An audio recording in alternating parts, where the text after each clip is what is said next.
अस्सलाम वालेकुम व्यूवर्स, कैसा मेरा नसीब की स्टोरी अब बहुत ज़्यादा इंटरेस्टिंग हो चुकी है।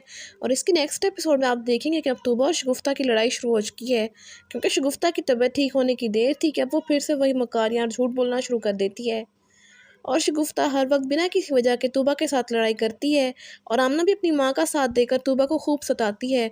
और तोबा बेचारी को ये समझ आ रही है कि शगुफ्ता क्या चीज़ है, जो कि पहले ये नहीं जानती थी। और अब वो ये सोच रही है कि उसने रशीद साहब से शादी करके और इस घर में आकर बहुत बड़ी गलती की है और उसे घर में नहीं आना चाहिए था।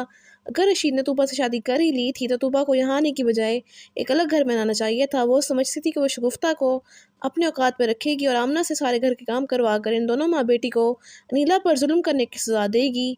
लेकिन शगुफ्ता अब इससे सारे इंतकाम ले रही है, और तूबा इस बारे में रशीद साहब से भी कुछ नहीं कह सकती, क्योंकि शगुफ्ता ने इसके सामने शराफत का नकाब लगा रखा है, जिसकी वजह से रशीद साहब तूबा पर यकीन करने की बजाय शगुफ्ता को बेकसूर मानने लगे हैं। और तूबा ये नहीं चाहती कि शगुफ्ता की वजह से इसके और रशीद साहब के दरमियान कोई मसला हो, और ऐसा करके वो शगुफ्ता को उसके मकसद में कामयाब नहीं होने देगी। दूसरी तरफ रशीद साहब आमना के पास आते हैं और इससे कहते हैं कि आमना, तुम इजहार से कहो, अगर वो तुमसे शादी करना चाहता है तो जल्द से जल्द कर ले, यही तुम्हारे लिए बेहतर है। फिर अगर देर हो गई तो जो फैसला मैं करूँगा तुम्हें सर झुकाकर मानना ही होगा। इसने क्या ड्रामा लगा रखा है, रोज़ यहाँ आता है, तुमसे शादी के वादे करके चला जाता है, पता नहीं इसके पीछे क्या मंसूबा है उसका। तो आमना कहते हैं, जी अब्बा, मैं भी कुछ दिनों से नोटिस कर रही हूँ और आज उसे आने दे, मैं उससे बात करती हूँ। जिसके बाद आमना इजहार के आने पर उसे कहते हैं कि देखो इजहार, अगर तुम मुझसे शादी करना चाहते हो तो फिर अपने माँ बाप से बात करो, क्योंकि इनसे बात करना मेरा नहीं तुम्हारा मसला है।